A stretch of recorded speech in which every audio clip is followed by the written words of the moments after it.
LEGO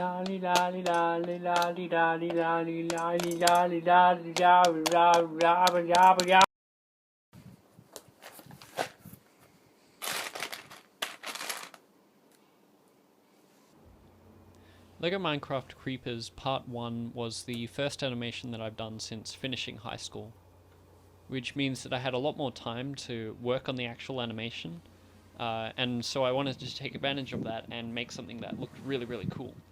But it also meant a lot more work and a lot more LEGO.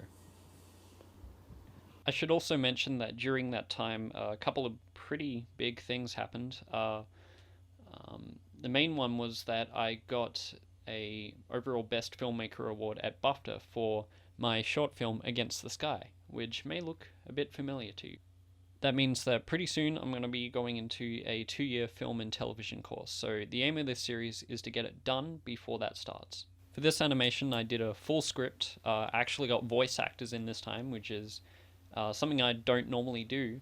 And I also did a animated storyboard using post-it notes. I'll put a link in the description for the full version of this storyboard, which is actually pretty different to what ended up being in the animation.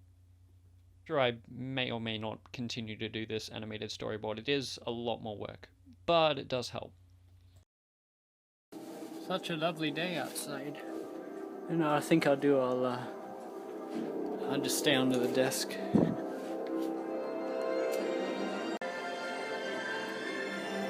Yeah, this is nice and cozy. I wanted a really pretty opening shot so I could have some nice, just have a nice title card and really just sort of like hit the viewer with a really like high production value thing, which is what you can see right here. So yeah, again I use a lot of forced perspective in this kind of thing, so when I stick the camera down here it looks really nice. And again, like I've done this before, that's just a piece of paper. What I haven't done before is keep the whole scene lit, and what I'm actually doing here, I've got all these softboxes that I got recently with, and I've just got them standing up here because they're all about the same height, so I can slide this one, this poster card, down from on top of this one.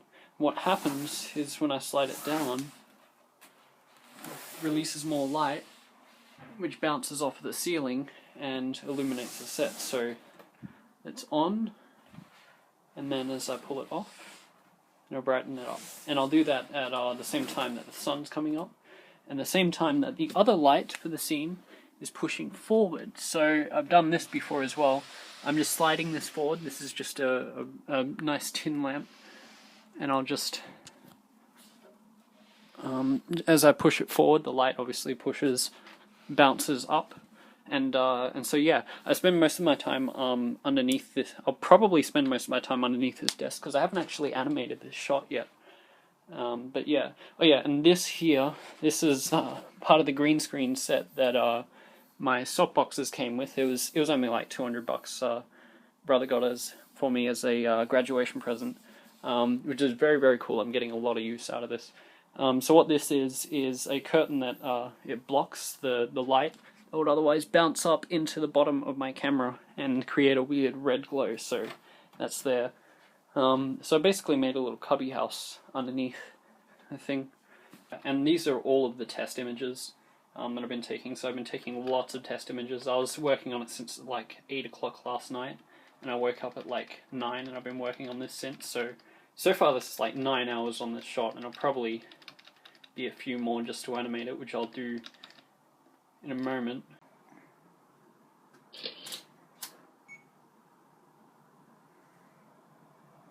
What day is it?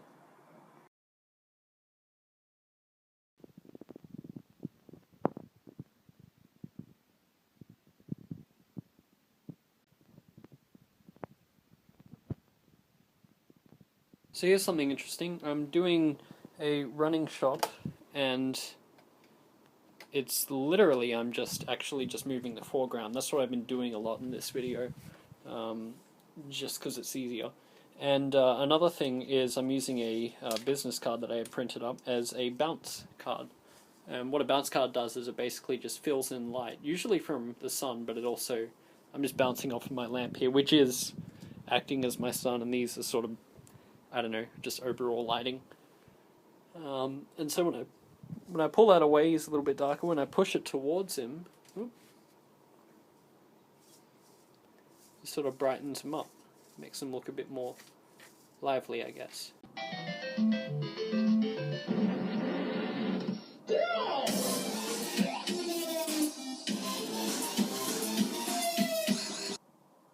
This freaking shot. Look at this. This is probably a really simple shot. It's like a dolly and he walks from the side. But look at all this crap. There you go. That's floating tree thing. The hardest part about this is that I built this in a really stupid way that doesn't hold it up very well. So I bumped it numerous times. And I probably started working at this at about 11 in the morning, and it's now 4:45. I actually got so angry that I needed to take a walk, because I also spent about 6 hours actually just setting up this shot. Although I was kind of lax, I was watching Game of Thrones at the same time.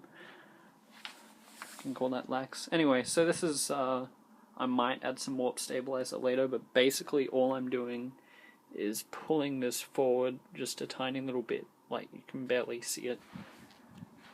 And then I'll just, I don't think you can even see the movement there, but what I'll do is you can see it jiggles slightly, and so I'll just slightly to the right, so I'll just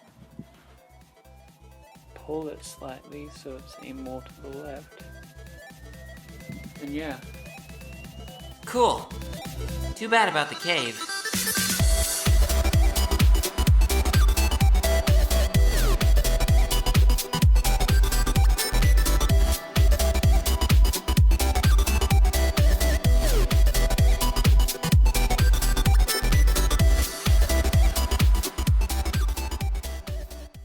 There's a couple of weird things I'm doing with this. For one thing, whenever they're in this part of the set, which I've got separate to the rest of the mine set, I actually have my desk lamp, which I've had for forever, down like this, so I can make like a spotlight, and then I'll flicker it up and down like this. But when I show the actual mine, to give it some more power or emphasis, I shine the light back up, and sort of gives it this more sort of cavernous feeling.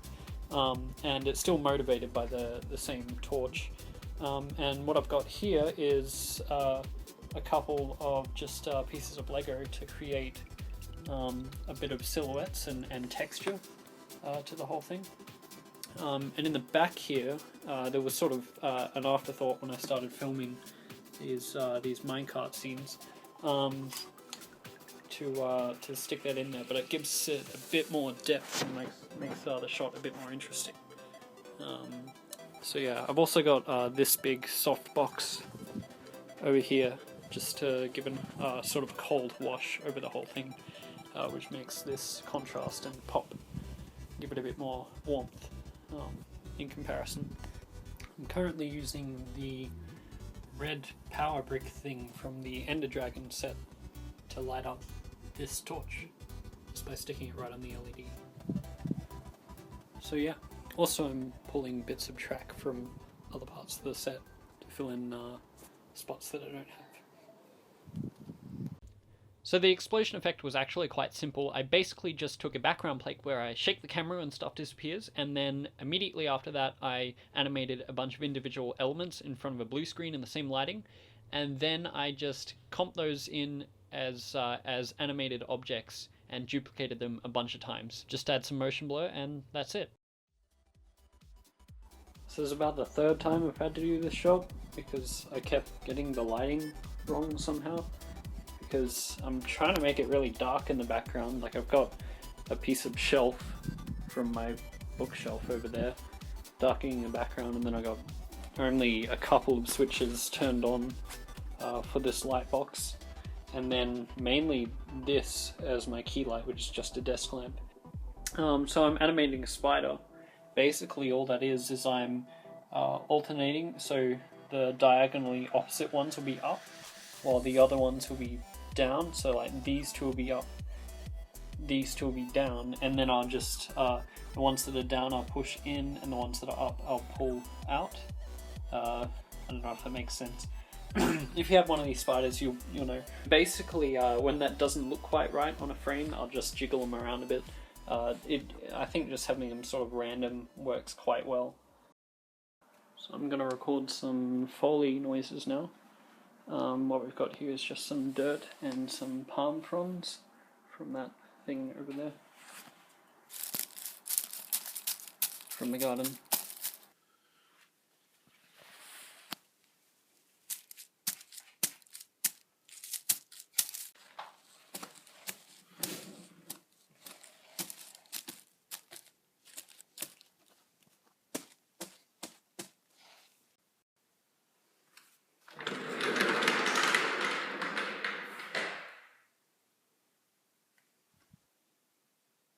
Okay, so here's something really interesting. When Adobe Media Encoder fails, and then I spent very today encouraging noise. fixed It a didn't couple make a things goat and noise. re-rendered the whole That's thing. what happens It's when it the last fails. 10 hours because I had to use it. Okay, So basically I ran into a few problems and it took me an extra 40 hours more than I would have liked to render the video. Each render takes about 8 hours to do, and this video I got it done on the 5th render. Okay, Jan, this whole behind the scenes video has been incredibly boring. Make it funny. That's gonna get cut. Ah!